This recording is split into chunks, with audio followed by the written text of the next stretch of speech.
High performance എന്ന് പറയുന്നത് ഒരു മൈൻഡ് സെറ്റ് ആണെന്ന് ഞാൻ പറഞ്ഞു.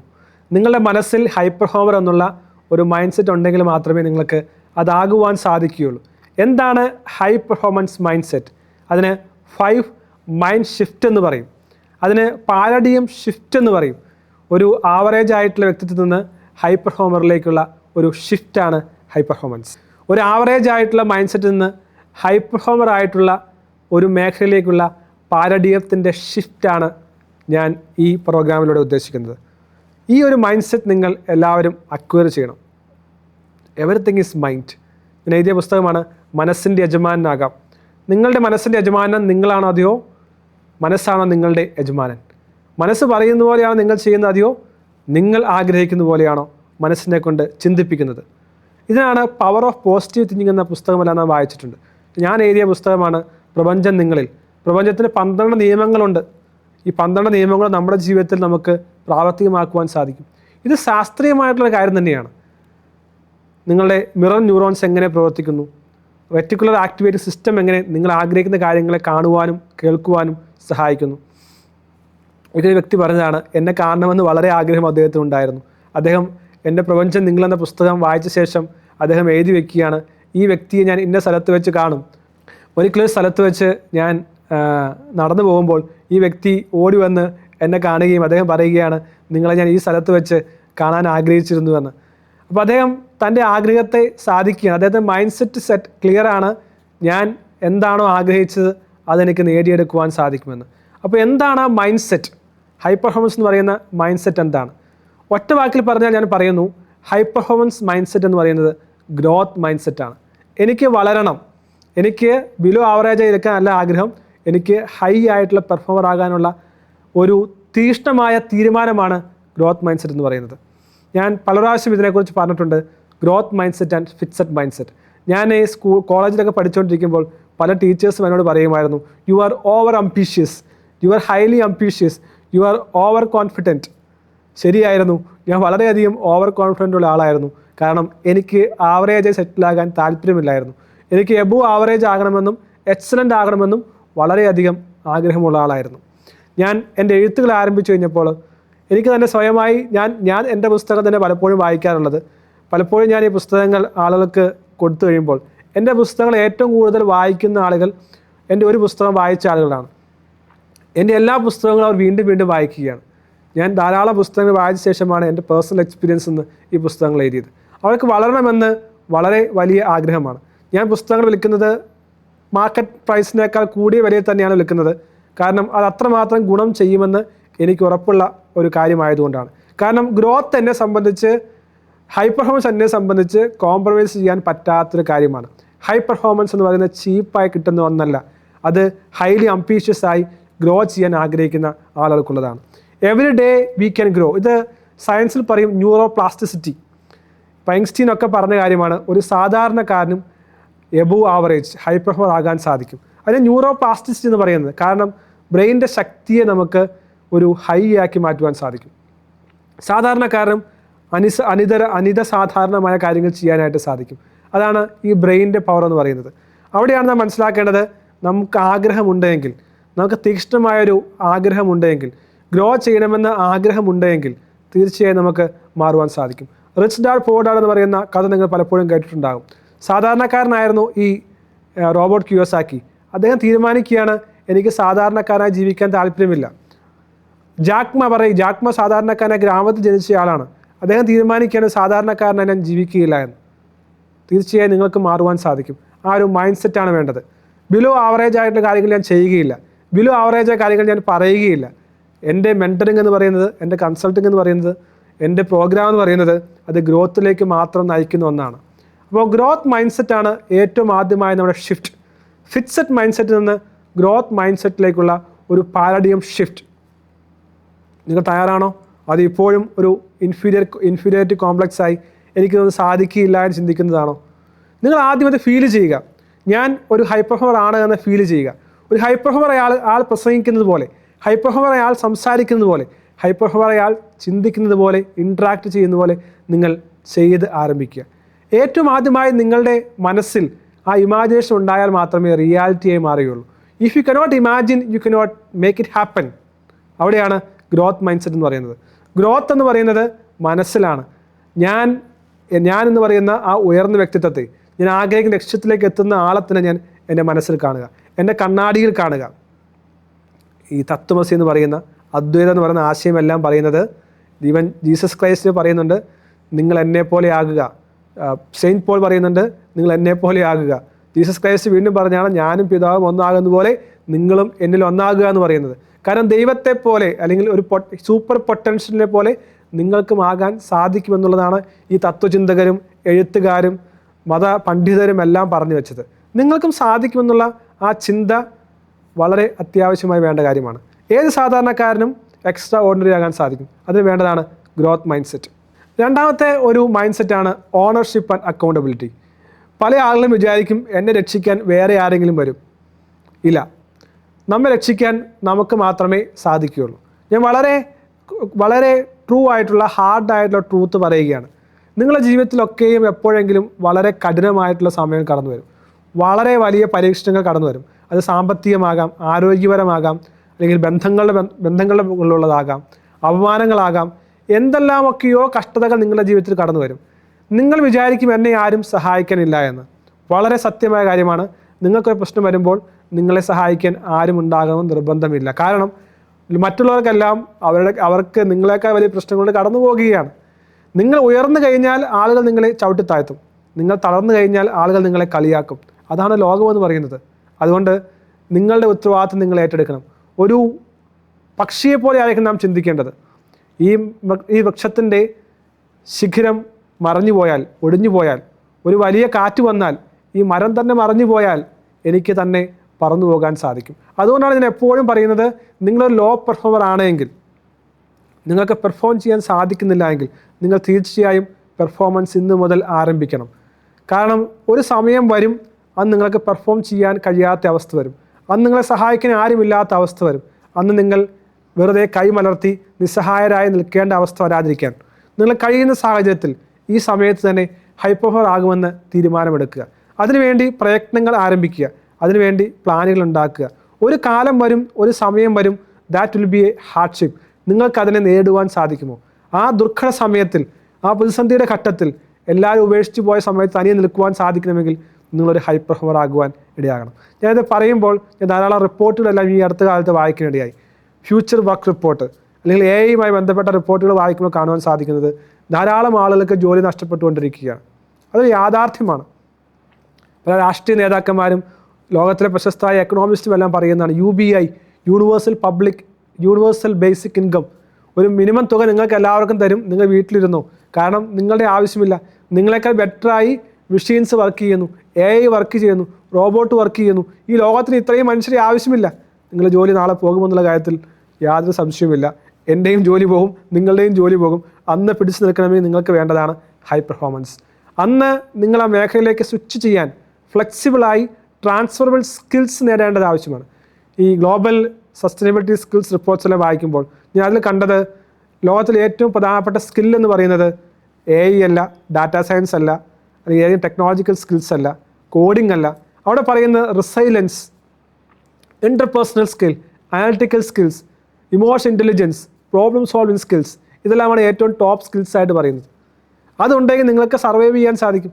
അപ്പോൾ ഞാൻ ഇതുവരെ വിചാരിച്ചിരുന്നത് നേഴ്സ് പോലെയുള്ള ജോലികളൊന്നും നഷ്ടപ്പെടുകയില്ല എന്നുള്ളതാണ്. കഴിഞ്ഞ ദിവസം ഞാൻ പേപ്പറിൽ വായിച്ചു, ഒരു ഹോസ്പിറ്റലിൽ 2000 നേഴ്സുമാർ പറഞ്ഞു വിട്ടിരിക്കുകയാണ്. കാരണം നൈറ്റിൽ ബൈസ്റ്റാൻഡറായി നിൽക്കുന്ന പോലെയുള്ള നേഴ്സുമാരെ എല്ലാം മാറ്റിക്കളഞ്ഞിരിക്കുകയാണ്. അവിടെ റോബോട്ട് നിയമിച്ചു. റോബോട്ട് കൃത്യസമയത്ത് വിളിച്ചെഴുന്നേൽപ്പിക്കുന്നു, ടെസ്റ്റുകളെല്ലാം നോക്കുന്നു, മരുന്ന് കൊടുക്കുന്നു. ഒറ്റയടിക്ക് ആ ജോലി നഷ്ടപ്പെടുകയാണ്.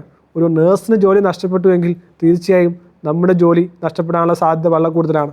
നേഴ്സ് എന്ന് പറയുന്നത് മൊത്തം ഇമോഷൻ ഇൻ്റലിജൻസ് കൊണ്ട് ജോലി ചെയ്യുന്ന ആളുകളാണ്. അതെ, തീർച്ചയായും മെഡിക്കൽ സ്കിൽസ് ഉണ്ട്. അവർക്ക് ജോലി നഷ്ടപ്പെടാമെങ്കിൽ നമുക്ക് നഷ്ടപ്പെടാനുള്ള സാധ്യത വളരെ കൂടുതലല്ലേ. അങ്ങനെയാണെങ്കിൽ നിങ്ങൾ ഇന്ന് ഹൈ പെർഫോമർ ആകുക, ഇന്ന് ഇൻവെസ്റ്റ് ചെയ്യുക, ഇന്ന് സിസ്റ്റം ബിൽഡ് ചെയ്യുക. അങ്ങനെയാണെങ്കിൽ നാളെ നിങ്ങൾക്ക് വളരെ ശക്തിയോടുകൂടി ചിറകടിച്ച് പറക്കുവാനായിട്ട് സാധിക്കും. മൂന്നാമത്തെ കാര്യമാണ്, നിങ്ങളുടെ മൈൻഡ് സെറ്റ് എന്ന് പറയുന്നത് ഒരു ലോങ് ടൈം തിങ്കിങ് ആയിരിക്കണം. ഒരിക്കലും നാം ചെയ്യുന്ന കാര്യം ഇൻസ്റ്റൻറ്റ് ഗ്രാറ്റിഫിക്കേഷന് വേണ്ടി ആകരുത്. നാളെ പ്രതിഫലം കിട്ടുന്ന കാര്യങ്ങൾക്ക് വേണ്ടി അധികം ഇൻവെസ്റ്റ് ചെയ്യാതിരിക്കുക. ലോങ് ടൈമിൽ, മേ ബി 10 വർഷം കഴിഞ്ഞിട്ട്, അല്ലെങ്കിൽ ഫ്യൂച്ചറിൽ നിങ്ങൾക്കുണ്ടാകുന്ന വലിയ മാറ്റത്തിന് വേണ്ടിയായിരിക്കണം നിങ്ങളുടെ തിങ്കിങ് എന്ന് പറയുന്നത്. ഞാൻ പറഞ്ഞുവല്ലോ, ദിവസവും പുസ്തകങ്ങൾ വായിക്കുന്നു, ദിവസവും ന്യൂസ് പേപ്പർ വായിക്കുന്നു, ദിവസവും ജിമ്മിൽ പോകുന്നു, ദിവസവും പ്രോപ്പറായ ഡയറ്റ് കഴിക്കുന്നു. ഇതെല്ലാം ചെയ്യുന്നതിന് കാരണം വേണമെങ്കിൽ പറയാം, നാളെ നീ മരിച്ചു പോകും, അവിടെ ഇഷ്ടം പോലെ എല്ലാം കഴിച്ച് ജീവിച്ചോ, ഇഷ്ടം പോലെ എല്ലാം ചെയ്തോ എന്ന് വേണമെങ്കിൽ പറയാം. പക്ഷേ ഞാൻ എൻ്റെ മനസ്സിൻ്റെ ജീവിതത്തെ കാണുന്നത് മേ ബി ആഫ്റ്റർ 65 എങ്ങനെ ആരോഗ്യത്തോടെ ജീവിക്കാൻ സാധിക്കും, അല്ലെങ്കിൽ ആഫ്റ്റർ 65 റിട്ടയർമെൻറ്റ് കഴിഞ്ഞാലും എൻ്റെ ഫിനാൻഷ്യൽ ഹെൽത്ത് എങ്ങനെ മെയിൻറ്റെയിൻ ചെയ്യാൻ സാധിക്കും, എൻ്റെ അപ്പിയറൻസ് എങ്ങനെ മെയിൻറ്റെയിൻ ചെയ്യാൻ സാധിക്കും. ഇങ്ങനെയുള്ള ലോങ് ടേം തിങ്കിങ് ആണ് നമ്മെ ഇപ്പോൾ നല്ല കാര്യങ്ങൾ ചെയ്യാനായിട്ട് പ്രേരിപ്പിക്കുന്നത്. ചില ആളുകൾ പറയും സ്മോക്ക് ചെയ്താലും മരിക്കും, സ്മോക്ക് ചെയ്തില്ലെങ്കിലും മരിക്കും. അങ്ങനെയാണെങ്കിൽ സ്മോക്ക് ചെയ്തുകൂടെ?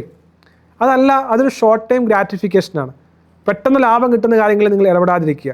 അതുകൊണ്ട് ഹൈപ്പർ പെർഫോമർ ആകണമെങ്കിൽ നിങ്ങൾ ചിന്തിക്കേണ്ടത് ലോങ് ടേമിൽ ഞാൻ ഇന്ന് ചെയ്യുന്ന പ്രാക്ടീസ് നാളെ ചെയ്താലും, നാളെ കഴിഞ്ഞ് ചെയ്താലും, അടുത്ത വർഷം ചെയ്താലും ഞാനൊരു ഹൈപ്പർ പെർഫോമർ ആകാൻ എന്നെ സഹായിക്കുന്ന ഒരു കാര്യമായിരിക്കും. ഞാൻ ബിൽഡ് ചെയ്യുന്ന ബിസിനസ് ഇന്ന മേഖലയിലാണ്, ആ മേഖലയിൽ ഞാൻ ഇപ്പോൾ ചെയ്യുന്ന ആക്ടിവിറ്റി എന്നെ ആ ഡ്രീമിലേക്ക് എത്തിക്കുവാൻ സഹായിക്കും. അത്ര സിസ്റ്റം നിങ്ങൾക്ക് ബിൽഡ് ചെയ്യാൻ സാധിക്കുന്നുണ്ടോ? ഇവിടെയാണ് ഫണ്ടമെൻ്റൽ ഡിഫറൻസ് ആയി നാം കാണേണ്ടത്. പല ആളുകൾ ഹാർഡ് വർക്ക് ചെയ്യുന്നുണ്ട്, ഹാർഡ് വർക്ക് ചെയ്യാത്തത് കൊണ്ടല്ല വിജയിക്കാത്തത്. പല ആളുകളും വളരെ കമ്മിറ്റഡ് ആണ്, ഡെഡിക്കേറ്റഡ് ആണ്, ആഗ്രഹമുണ്ട്, വായിക്കുന്നുണ്ട്. അവിടെ അതല്ല പ്രശ്നം. ഇവിടെയാണ് സ്മാർട്ടായി ചിന്തിക്കണം, സ്മാർട്ടായി പ്രവർത്തിക്കണം എന്ന് പറയുന്നത്. ആ സിസ്റ്റം നിങ്ങൾ ഒരു എക്സ്പേർട്ട് കൺസൾട്ടേഷനിലൂടെ, ഒരു മെൻറ്ററുടെ സഹായത്തോടെ, ഒരു നല്ല വ്യക്തിത്വ സഹായത്തോടെ നിങ്ങൾ ഡെവലപ്പ് ചെയ്യുകയും ഡിസൈൻ ചെയ്യുകയും ചെയ്യുന്ന വഴി നിങ്ങൾക്ക് ഉറപ്പാക്കാൻ സാധിക്കും നിങ്ങളുടെ സിസ്റ്റം ഫുൾ പ്രൂഫാണ്. പല ആളുകളും വളരെ വൈകിയാണ് റിയലൈസ് ചെയ്യുന്നത്. കുറേ നാളുകളൊക്കെ പ്രവർത്തിച്ചു, പരാജയങ്ങളെല്ലാം വന്നു, പിന്നീടാണ് മനസ്സിലാക്കുന്നത് ചെയ്തുകൊണ്ടിരുന്ന കാര്യങ്ങളെല്ലാം തെറ്റായിരുന്നു എന്ന്. നമുക്കെല്ലാവർക്കും ഒന്നും എല്ലാം അറിയില്ല. And always create A system, അത് ഫോളോ ചെയ്യുക. ലോങ് ടൈം ആയിട്ടുള്ള ലക്ഷ്യം, അടുത്ത 10 വർഷത്തിനുള്ളിൽ, അടുത്ത 20 വർഷത്തിനുള്ളിൽ ഞാൻ ഇതാകും, അതിനുവേണ്ടി ഞാൻ എന്ത് ചെയ്യണമെന്നുള്ള ചിന്തയോടുകൂടി ജീവിച്ചാൽ നിങ്ങൾ തീർച്ചയായും ഈ ഹൈ പെർഫോമറുടെ ഗ്രൂപ്പിലെത്തുവാനിടയാകും. 4ാമത്തെ മൈൻഡ് സെറ്റാണ് റിസൈലൻസ് എന്ന് പറഞ്ഞത്. ഏത് പരാജയം വന്നാലും ഈ പരാജയങ്ങൾ എന്നെ നന്നാക്കാനായിട്ടുള്ളതാണ്. വേണമെങ്കിൽ നിങ്ങളുടെ ലക്ഷ്യത്തിൽ നിങ്ങൾക്ക് നടക്കില്ല എന്ന് തോന്നിയാൽ വിട്ടിട്ട് പോകാം, ദാറ്റ് ഈസ് അബ്സല്യൂട്ട്ലി ഓക്കെ. പക്ഷേ റിസൈലൻസ് വേണം നിങ്ങൾക്ക്. പരാജയങ്ങൾ വന്നാലും മുന്നോട്ട് പോകുമെന്നുള്ള ശക്തമായ തീരുമാനം ഉണ്ടാകണം. ആദ്യ പുസ്തകം എഴുതി ആരും വായിച്ചില്ല, 2ാമത്തെ പുസ്തകം എഴുതി ചിലർ വായിച്ചു, 3ാമത്തെ പുസ്തകം എഴുതി കുറേ ആളുകൾ വായിച്ചു. ഓരോ സ്റ്റെപ്പിലും പരാജയങ്ങളുണ്ട്. ഇപ്പോൾ ഞാൻ യൂട്യൂബ് വീഡിയോ ചെയ്യുന്നു, 1500ഓളം വീഡിയോകളുണ്ട്, പക്ഷേ കുറേ ആളുകൾ കണ്ടിട്ടില്ല. പക്ഷേ എനിക്കറിയാം ഈ ഒരു ആക്ടിവിറ്റി എന്നെ വളരെ വളരെ പതിയെ സഹായിച്ചുകൊണ്ടിരിക്കുകയാണ്. ഞാൻ 1000 പുസ്തകങ്ങൾ വായിച്ച് പൂർത്തിയാക്കാനുള്ള പ്രധാനപ്പെട്ട കാരണം ഈ യൂട്യൂബ് വീഡിയോ ആയിരുന്നു. കാരണം എനിക്ക് ഈ യൂട്യൂബ് വീഡിയോ ചെയ്യുന്നതിൻ്റെ കാരണം, അല്ലെങ്കിൽ വീഡിയോ ചെയ്യണമെന്നുള്ള ആഗ്രഹത്തോടു കൂടിയാണ് ഞാൻ പുസ്തകങ്ങൾ വായിക്കുന്നത്. കാരണം ഈ പുസ്തകങ്ങൾ വായിച്ചാൽ മാത്രമേ എനിക്ക് യൂട്യൂബ് വീഡിയോകൾ ചെയ്യാൻ സാധിക്കുകയുള്ളൂ. അപ്പോൾ യൂട്യൂബ് വീഡിയോ എന്ന് പറയുന്നത് ഒരു പബ്ലിക് അക്കൗണ്ടബിലിറ്റിയാണ്. കാരണം ഞാൻ പറഞ്ഞു ഇത്ര പുസ്തകം ഞാൻ നിങ്ങളെ പരിചയപ്പെടുത്താം, അത് ഞാൻ എൻ്റെ വ്യൂവേഴ്സിനോട് പറഞ്ഞ കാര്യമാണ്. അപ്പോൾ അതുകൊണ്ട് ഞാൻ പുസ്തകങ്ങൾ വായിക്കുക എന്ന ജീവിതത്തിൻ്റെ ഭാഗമാക്കിയതുമാണ് ഇത്രയും പുസ്തകങ്ങൾ വായിക്കാൻ സാധിച്ചത്. അതെല്ലാം വായിച്ചപ്പോഴെങ്കിൽ മനോഹരമായ പുസ്തകങ്ങൾ എനിക്ക് ഡെവലപ്പ് ചെയ്യാൻ സാധിച്ചത്. എൻ്റെ എല്ലാ പുസ്തകങ്ങളും എൻ്റെ ജീവിതാനുഭവത്തിൻ്റെ ഭാഗമായിട്ട് ഞാൻ ഡെവലപ്പ് ചെയ്ത പുസ്തകങ്ങളാണ്. എൻ്റെ പരാജയം, ഞാൻ റിസൈലൻസിനെ കുറിച്ച് പറഞ്ഞു, എത്രയോ പരാജയങ്ങളാണ്. സാമ്പത്തികം പരാജയപ്പെട്ടു, എൻ്റെ ബിസിനസ്സിൽ പരാജയപ്പെട്ടു, റിലേഷൻഷിപ്പിൽ പരാജയപ്പെട്ടു, ആരോഗ്യത്തിൽ ഒത്തിരി പ്രശ്നങ്ങളുണ്ടായി, ജോലിയിൽ ഒത്തിരി പ്രശ്നങ്ങളുണ്ടായി. പക്ഷെ ഇവിടെയൊക്കെ എന്നെ പിടിച്ചു നിർത്തിയത് എന്താണ്? ഏറ്റവും അവസാനം എഴുതിയ പുസ്തകമാണ് സാത്താനെ തോൽപ്പിച്ച ദൈവം, ദൈവത്തെ തോൽപ്പിച്ച സാത്താൻ. നിങ്ങൾക്ക് തോന്നുന്നുണ്ടോ നിങ്ങളുടെ ജീവിതത്തിൽ സാത്താന് ദൈവത്തെ തോൽപ്പിക്കാൻ കഴിയുമെന്ന്? എന്താ നിങ്ങളുടെ അഭിപ്രായം? ഒരിക്കലും സാത്താനെ തോൽപ്പിക്കാൻ ദൈവത്തിന് കഴിയുകയില്ല, ഒരിക്കലും ദൈവത്തെ തോൽപ്പിക്കാൻ സാത്താന് കഴിയുകയില്ല. പക്ഷേ എൻ്റെ അനുഭവത്തിൽ ദൈവത്തെ പല പ്രാവശ്യം തോൽപ്പിച്ച ആളാണ് ഞാൻ മാത്രമല്ല, നിങ്ങളും പല പ്രാവശ്യം ദൈവത്തെ തോൽപ്പിച്ച ആളാണ്. കാരണം നമ്മുടെ ഉള്ളിൽ ഒരു ദൈവവും സാത്താനുമുണ്ട്. ഇപ്പോൾ ഞാൻ പറയുന്നത് രാവിലെ എഴുന്നേൽക്കുക, പണത്തെക്കുറിച്ച് നല്ലതായി ചിന്തിക്കുക, അല്ലെങ്കിൽ ഹാർഡ് വർക്ക് ചെയ്യുക, അല്ലെങ്കിൽ സിസ്റ്റം ബിൽഡ് ചെയ്യുക, അക്കൗണ്ടബിലിറ്റി പാർട്ട്ണർ ഉണ്ടാക്കുക, നെഗറ്റീവായ ശീലങ്ങൾ ഒഴിവാക്കുക. ഇതെല്ലാം ആര് പറയുന്നതാണ്? നിങ്ങളുടെ ഉള്ളിലെ ദൈവം പറയുന്ന കാര്യമാണ്. പക്ഷേ പലപ്പോഴും നമ്മളത് മറന്നു പോവുകയാണ്. പലപ്പോഴും നാം നേരത്തെ എഴുന്നേൽക്കുന്നില്ല, പലപ്പോഴും നാം അധ്വാനിക്കുന്നില്ല, പലപ്പോഴും നാം വായിക്കുന്നില്ല, പലപ്പോഴും നാം സ്കിൽ സർട്ടിഫിക്കേഷൻ ചെയ്യുന്നില്ല, പലപ്പോഴും നാം മാറ്റിവെക്കുകയാണ്. ഈ സമയത്തൊക്കെ നാം അറിയാതെ നമ്മുടെ ദൈവത്തെ പരാജയപ്പെടുത്തുകയാണ്. ഇപ്പോൾ ഞാൻ എഴുതിയ പുസ്തകത്തിൽ 38 ചാപ്റ്ററാണ്. ഞാൻ 38 ഇയേഴ്സ് ആയപ്പോൾ എഴുതിയ ഒരു പുസ്തകമാണ്. അപ്പോൾ ഈ 38 അനുഭവങ്ങളാണ് എൻ്റെ ജീവിതത്തിൽ വന്ന ഏറ്റവും നാണക്കേടുള്ള, ഏറ്റവും മോശമായ, ഏറ്റവും വേദനിപ്പിച്ച, എന്നെ തകർത്ത് കളഞ്ഞ കുറേ അനുഭവങ്ങൾ. ഞാൻ തന്നെ ആ പുസ്തകം വായിച്ച് കരഞ്ഞിട്ടുണ്ട്. ഞാൻ ആ പുസ്തകം മറ്റുള്ളവർ വായിക്കരുതെന്ന് തന്നെ ആഗ്രഹിക്കുന്നത്. കാരണം അത്രമാത്രം ആയിട്ടുള്ള എൻ്റെ ജീവിതത്തിൻ്റെ യാഥാർത്ഥ്യങ്ങളാണ്. അതുതന്നെ പുസ്തകം, എൻ്റെ എല്ലാ പുസ്തകങ്ങളും ഒരു 599, 699, 799 ആ വിലയിലാണ് വിൽക്കുന്നത്. കാരണം എനിക്കറിയാം അതുവഴി ആളുകൾക്കുണ്ടാകുന്ന ട്രാൻസ്ഫോർമേഷൻ വളരെ വലുതാണ്. അതുകൊണ്ടാണ് എൻ്റെ ഒരു പുസ്തകം വായിച്ച ആളുകൾ വീണ്ടും അതേ പുസ്തകങ്ങൾ വായിക്കുന്നു. എൻ്റെ ഒരു കോഴ്സ് ചെയ്ത ആളുകൾ വീണ്ടും ആ കോഴ്സിൽ ചെയ്യുന്നു. കാരണം ഹൈ പെർഫോമൻസ് എന്ന് പറയുന്നത് ആവറേജ് ആയിട്ടുള്ളതോ ബിലോ ആവറേജ് ആയിട്ടുള്ള ആളുകളിൽ നിന്ന് ഹൈ പെർഫോമർ ആയിട്ടുള്ള ഷിഫ്റ്റിലേക്ക് വരാൻ സാധിക്കുന്നതെന്ന് ഞാൻ പറയുമ്പോൾ, അങ്ങനെയുള്ള ആളായിരുന്നു ഞാൻ. സ്കൂളിൽ 0.2 മാർക്ക് നേടിയ ആൾ 16 പുസ്തകങ്ങൾ എങ്ങനെ എഴുതി, അല്ലെങ്കിൽ 25 ഇൻ്റർനാഷണൽ പബ്ലിക്കേഷൻ എങ്ങനെ എഴുതി? ഏറ്റവും ആദ്യം പ്രസംഗിക്കാൻ പോയപ്പോൾ പേടിച്ച് ഓടി ശവക്കോട്ടിന് മതിൽ ചാടി 15 മിനിറ്റ് ഓടിപ്പോയ ഞാൻ, വീട്ടിൽ പോയി കണ്ണടച്ച് കിടന്ന ഞാൻ എങ്ങനെ ഇന്ന് നിങ്ങളുടെ മുമ്പിൽ പ്രസംഗിക്കുന്നു? എങ്ങനെ ഞാൻ നാട്ടുകാരുടെ മുഴുവൻ ഇടയിൽ ക്ലാസ്സുകൾ നയിക്കുന്നു? കാരണം അതൊരു പെർഫോമൻസ് ആണ്, അതൊരു ഷിഫ്റ്റാണ്, അതൊരു പാരഡൈം ഷിഫ്റ്റാണ്. നിങ്ങൾക്കും അത് സാധിക്കും. അതുകൊണ്ട് ഞാൻ ഈ ഒരു കാര്യം, ഈ മൈക്രോ അസൻ മെത്തേഡ് ഡെവലപ്പ് ചെയ്തപ്പോൾ, ഹൈ പെർഫോമൻസ് കോച്ചിങ് ഡെവലപ്പ് ചെയ്തപ്പോൾ ഞാൻ എഴുതിയ പുസ്തകങ്ങൾ പലതും ഇമോഷൻ ഇന്റലിജൻസ് ഉണ്ട്, മൈൻഡ് മാസ്റ്ററി ഉണ്ട്, ലോ ഓഫ് അട്രാക്ഷൻ ഉണ്ട്, ഹാബിറ്റ് മാസ്റ്ററി ഉണ്ട്. ഇതൊക്കെ എനിക്ക് ക്ലാസ്സായി എടുക്കാൻ സാധിക്കും, അത് ക്ലാസ്സായിട്ട് കൊടുക്കുകയും ചെയ്യുന്നുണ്ട്. പക്ഷേ ഞാൻ ഹൈ പെർഫോമൻസ് എന്നുള്ള വിഷയം സെലക്ട് ചെയ്തത് ഇൻറ്റൻഷനലി ആണ്. കാരണം ഞാനൊരു ലോ പെർഫോമർ ആയിരുന്നു, ബിലോ ആവറേജ് ആയിരുന്നു. പക്ഷേ എൻ്റെ മൈൻഡ് ഷിഫ്റ്റിലൂടെ ഒരു ഹൈ പെർഫോമർ ആകാനായിട്ട് സാധിച്ചത് നിങ്ങളെയും പഠിപ്പിക്കുവാൻ സാധിക്കും. ആ ഒരു കോൺഫിഡൻസ് ആണ് ഞാൻ ഈ ഒരു കാര്യത്തിലേക്ക് വരാൻ സാധിച്ചത്. വളരെ സെലക്റ്റീവായി 30 പേരെ മാത്രമേ സെലക്ട് ചെയ്യുന്നു. കാരണം ഒരാൾ, ഇന്ന് ഞാൻ 2 കൺസൾട്ടേഷൻ ഉണ്ടായിരുന്നു, ഏകദേശം 2 മണിക്കൂർ 3 മണിക്കൂർ എടുത്ത ശേഷമാണ് അവരുടെ കാര്യങ്ങൾ മനസ്സിലാക്കാൻ സാധിക്കുന്നത്. അപ്പോൾ more than quantity, quality is important. എൻ്റെ കീഴിൽ വരുന്ന ആ ട്രെയിനർക്ക് അല്ലെങ്കിൽ ട്രെയിനിക്ക് അല്ലെങ്കിൽ ക്ലയൻറ്റിന് സമ്പൂർണ്ണമായ മാറ്റം, ഒരു mind shift, mental shift, paradigm shift, 10x growth ഉണ്ടാകണമെന്ന് എൻ്റെ നിർബന്ധമാണ്. തീർച്ചയായും നിങ്ങൾക്കും അത് സാധിക്കും. അവിടെയാണ് ഞാൻ പറഞ്ഞു വന്നത് റിസൈലൻസ്. എത്രയോ പരാജയങ്ങൾ, ഓരോ പരാജയങ്ങൾ കഴിഞ്ഞ് കഴിയുമ്പോഴും നമ്മൾ കൂടുതൽ ശക്തരായി മാറുകയാണ്. ഞാൻ പലപ്പോഴും എൻ്റെ കഥകൾ ഓർത്ത് ഞാൻ ചിരിക്കാറുണ്ട്, പലപ്പോഴും കരയാറുമുണ്ട്. പക്ഷേ അധികം ചിരിക്കുകയാണ്. എത്ര രസകരമായിട്ടുള്ള അനുഭവങ്ങളായിരുന്നു, എത്രയോ തമാശപൂർണ്ണമായിട്ടുള്ള പരാജയങ്ങളാണ് ജീവിതത്തിൽ വന്നത്. ഒരിക്കൽ അടുത്ത കാലത്ത് തന്നെ ഞാൻ വളരെ നല്ല രീതിയിൽ ഹൈ പെർഫോമറായി ഒരു സ്ഥലത്ത് ജോലി ചെയ്യുകയായിരുന്നു. അവിടുത്തെ സുപ്പീരിയർ എന്നോട് പറഞ്ഞു, you are the best performer this year. അതിനുള്ള അവാർഡ് കിട്ടി. അതിൻ്റെ ചെയർമാൻ വന്നപ്പോൾ ഞാൻ സൂപ്പർ സ്റ്റാർ എന്ന് പറഞ്ഞു. പിന്നീട് അവിടുത്തെ ചെയർമാൻ എന്നെ സ്പെഷ്യൽ ബ്രേക്ക്ഫാസ്റ്റ് ഇൻവൈറ്റ് ചെയ്തു. ആ ഇൻസ്റ്റിറ്റ്യൂഷനിൽ ആദ്യമായിട്ടാണ് അങ്ങനത്തെ ഒരു കാര്യം നടക്കുന്നത്. ഒരു ദിവസം പ്രഭാതത്തിൽ നോക്കിയപ്പോൾ എന്നോട് പറഞ്ഞു, you are no more required in this organisation. എങ്ങനെയായിരിക്കും? വളരെ തമാശ. എന്തിനായിരിക്കും സംഭവിച്ചത്? Why this life is this much cruel to me? എന്നോട് ഇത്രമാത്രം ക്രൂരമായി ലൈഫ് എന്തുകൊണ്ട് പെരുമാറുന്നു എന്ന് ചിന്തിച്ചു പോയ നിമിഷമാണ്. പക്ഷേ എന്നാലും എനിക്കറിയാം 2 കാര്യം കൊണ്ടാണ് ജീവിതത്തിൽ എന്തെങ്കിലും സംഭവിക്കുന്നത്. ഒന്നെങ്കിൽ എന്നെ എന്തോ പുതിയത് പഠിപ്പിക്കാനുണ്ട്. കാരണം സഫറിങ്സിന് എപ്പോഴും നമ്മൾ സന്തോഷത്തോടെ അക്സെപ്റ്റ് ചെയ്യണം, പരാജയം സന്തോഷത്തോടെ അക്സെപ്റ്റ് ചെയ്യണം. അതിനകത്ത് 2 കാര്യങ്ങൾ. ഒന്ന്, എന്തോ സംതിങ് ഗ്രേറ്റ്, അതോ നമ്മെ പഠിപ്പിക്കാൻ വേണ്ടിയാണ്. അതല്ലെങ്കിൽ ഇപ്പോൾ ചെയ്യുന്ന കാര്യമല്ല നീ ചെയ്യേണ്ടത്, നിനക്കിതിൽ വലിയ എന്തോ കാര്യം ഈ യൂണിവേഴ്സ് ചെയ്യാൻ ആഗ്രഹിക്കുന്നു. ഇതാണ് റിസൈലൻസ് എന്ന് പറയുന്നത്. എത്ര പരാജയം വന്നാലും അതിനെ പോസിറ്റീവായി എടുക്കുവാനായിട്ട് സാധിക്കുന്ന ആ മനോഹരമാണ് ഹൈ പെർഫോമൻസ് മൈൻഡ് സെറ്റിൻ്റെ ഒരു കാര്യം. 5ാമത്തെ കാര്യം, നിങ്ങളുടെ മൈൻഡ് സെറ്റ് എന്ന് പറയുന്നത് വാല്യൂ ക്രിയേഷൻ ആയിരിക്കണം. എത്രമാത്രം വാല്യൂ നിങ്ങൾക്ക് ക്രിയേറ്റ് ചെയ്യാൻ സാധിക്കും. നിങ്ങളൊരു ബിസിനസ് പേഴ്സൺ ആയിക്കൊള്ളട്ടെ, ടീച്ചർ ആയിക്കൊള്ളട്ടെ, പ്രൊഫഷണൽ ആയിക്കൊള്ളട്ടെ, ഓൺട്രപ്രനർ ആയിക്കൊള്ളട്ടെ, എത്രമാത്രം വാല്യൂ നിങ്ങളുടെ ക്ലയൻറ്റിന് കൊടുക്കാൻ സാധിക്കും. ഇതാണ് ഫണ്ടമെൻ്റൽ ആയിട്ടുള്ള തോട്ട്. ഇപ്പോൾ ഞാൻ പറഞ്ഞല്ലോ, ഞാനൊരു ഹൈ പെർഫോമൻസ് കോച്ചിങ് കൊടുക്കുമ്പോൾ, അല്ലെങ്കിൽ സ്ട്രെസ് മാനേജ്മെൻറ്റിൻ്റെ കോച്ചിങ് കൊടുക്കുമ്പോൾ, മൈൻഡ് പവറിൻ്റെ കോച്ചിങ് കൊടുക്കുമ്പോൾ, ബുക്ക് എഴുതുമ്പോൾ, പ്രഭാഷണം നൽകുമ്പോൾ ധാരാളം മണിക്കൂറുകൾ വായിക്കുകയാണ്. അല്ലെങ്കിൽ ആ ക്ലയൻറ്റിൻ്റെ പ്രശ്നങ്ങളെല്ലാം പഠിച്ച ശേഷം ദിവസങ്ങളിരുന്ന് ആലോചിക്കുകയാണ്, ഈ ആളെ എങ്ങനെ സഹായിക്കാൻ സാധിക്കും, ഈ ആൾക്ക് എങ്ങനെ ഒരു സിസ്റ്റം ഡെവലപ്പ് ചെയ്യാൻ സാധിക്കും, ഈ ആൾക്ക് എങ്ങനെ ജീവിതത്തിൽ 10 ഇരട്ടി മാറ്റം ഉണ്ടാക്കാൻ സാധിക്കും. അപ്പോൾ കുറേ ആളുകൾക്ക് സെർവ് ചെയ്യുന്നതിനേക്കാൾ കുറച്ച് ആളുകൾക്ക് ഏറ്റവും ബെസ്റ്റ് കൊടുക്കുക. അതുകൊണ്ട് തന്നെയാണ് ഹൈ ടിക്കറ്റ് ആയിട്ടുള്ള പേയ്മെൻറ്റും ഞാൻ ചാർജ് ചെയ്യുന്നത്. കാരണം മാറ്റം ഉണ്ടാകണം, ഏറ്റവും ബെസ്റ്റ് വാല്യൂ കൊടുക്കുക. നാളെ ആരും പറയാൻ പാടില്ല ഇദ്ദേഹത്തിൻ്റെ അടുത്ത് വന്നിട്ട് ഒരു മാറ്റം ഉണ്ടായില്ല എന്ന്. കാരണം അത്രമാത്രം ഡെപ്തായി ഈവൻ സെലക്ട് ചെയ്യുന്ന ആളുകൾക്ക് പോലും ഒരു ഫിൽറ്ററിങ് മെക്കാനിസം വയ്ക്കാൻ കാരണം ഹൈ വാല്യൂ ഈസ് എസെൻഷ്യൽ. നിങ്ങൾക്ക് ഹൈ പെർഫോമർ ആകണമെന്ന് ചിന്തിക്കേണ്ട കാര്യമാണ്. എൻ്റെ ക്ലയൻറ്റിന് ഏറ്റവും ബെസ്റ്റ് വാല്യൂ, ഏറ്റവും ബെസ്റ്റ് പ്രൊഡക്റ്റ്, ഏറ്റവും ബെസ്റ്റ് സർവീസ് കൊടുക്കാൻ എനിക്ക് സാധിക്കും. ഇതാണ് മൈൻഡ് സെറ്റ് എന്ന് പറയുന്നത്. Excellence in value, excellence in work, excellence in attitude, excellence in energy management. ഈ ഒരു എല്ലാ കാര്യത്തിലും എക്സലൻ്റ് ആകുന്ന ഒരു മനോഭാവമാണ് ഗ്രോത്ത് മൈൻഡ് സെറ്റ് എന്ന് പറയുന്നത്. നിങ്ങൾക്ക് തീർച്ചയായും സാധിക്കും. തനിയെ സാധിക്കുക എന്ന് പറയുന്നത് വളരെ ഡിഫിക്കൽട്ടാണ്. നിങ്ങൾക്ക് ചെയ്യാൻ സാധിക്കും. സമയമെടുക്കുന്ന പ്രോസസ്സാണ്. നിങ്ങൾ നല്ലൊരു മെൻറ്ററെ കണ്ടെത്തുക. I may be able to help you. താഴെ കാണുന്ന ലിങ്കിൽ ക്ലിക്ക് ചെയ്തുകൊണ്ട് നിങ്ങൾക്ക് എന്നെ കോൺടാക്ട് ചെയ്യാൻ സാധിക്കുന്നതാണ്. നിങ്ങൾ ഹൈപ്പർ പെർഫോമറായി മാറുക.